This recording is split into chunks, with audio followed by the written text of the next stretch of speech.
Roger Levett, Practice Director for Reed Specialist Recruitment.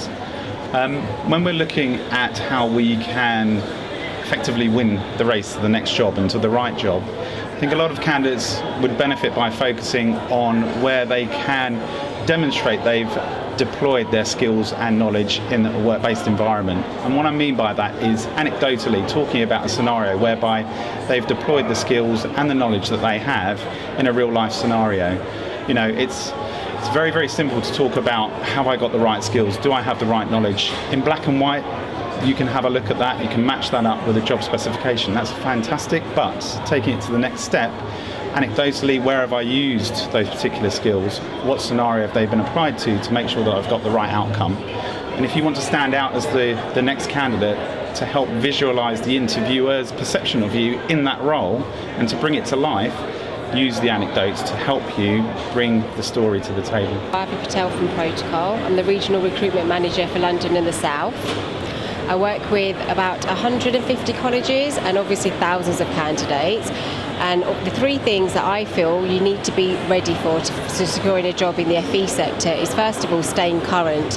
And by staying current, I mean you need to know what's going on in the sector. You need to know what's going on in the colleges you're hoping to get a job in. You need to know what changes are coming up with, whether it's legislation, government initiatives, what's happening within your own curriculum area. So if you're specialising in, let's just say, in engineering, you need to know, are there any changes coming up in that sector, which will obviously impact into your curriculum area. Fourthly, you need to make sure that you're very current in your job searching. Things have changed. We're now heading into 2016. You need to be using social media as your friend. You need to ensure that you're following companies on LinkedIn to ensure that you know what these colleges are doing on a day in, day out basis.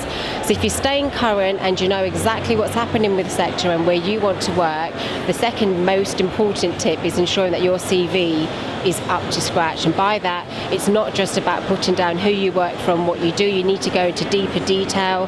There's a lot of competition out there. You need to be prepared in making sure you're showing them what your progression rates have been, what your attainment rates have been, really showing what more you could bring to that role as a maths lecturer other than just the standard maths lecturer in the classroom. The third thing I think you need to ensure that you are really prepared for is, if you've done number one, staying current, you've done number two, you're going to get the interview. So make sure when you're in the interview, you're using the STAR technique, which we all talk about. STAR is situation, so you've got to set the situation when you're asked the question, what was the situation, what were you in? You need to ensure that you're telling them what the task was, what were the objectives of that task. Thirdly, you need to make sure you are telling them what actions you took as an individual or what you did as part of a group to ensure that those achievements and tasks were achieved. And fourthly, the R is for results. You need to be able to share quite openly what were the results. If it didn't go the way you wanted it to go, you need to show what contingencies you've then put into place. So if you've done the research, you know what you want to do, you know what changes are happening, you've got the CV, you've got the interview, you should bag the job. Hi, I'm Claire Sharp from FEA. I'd like to talk to you about executive search and how we are looking at that market. So we don't just look at people who are actively looking at the market. We go out and speak to the people who are presently in their roles. I think that it's really useful for people in their present position to keep on top of where they are in their current career and what their transferable skills are. We're in a climate of skill shortage, and this is a huge time for change. So people really need to be on top of that. A high percentage of roles are filled from what we call the passive candidates, so candidates that aren't looking for that next role, but that are called by people like myself and presented with an opportunity. So I think it's useful for people to just understand what their transferable skill sets are and keep an eye on what they want from their future career and not just the here and now. I think it's also really important that when you are active and you're looking, that you meet with your consultant that's going to communicate with the colleges.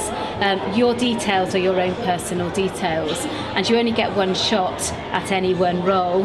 And I think sometimes this isn't seen or known of from a candidate, and why should it be? So you want to make sure that one time you get presented, you're getting presented to the best of your ability. So when you can, meet face to face, and to ensure that you don't get duplication, that whenever you're presented, it's only for that one time.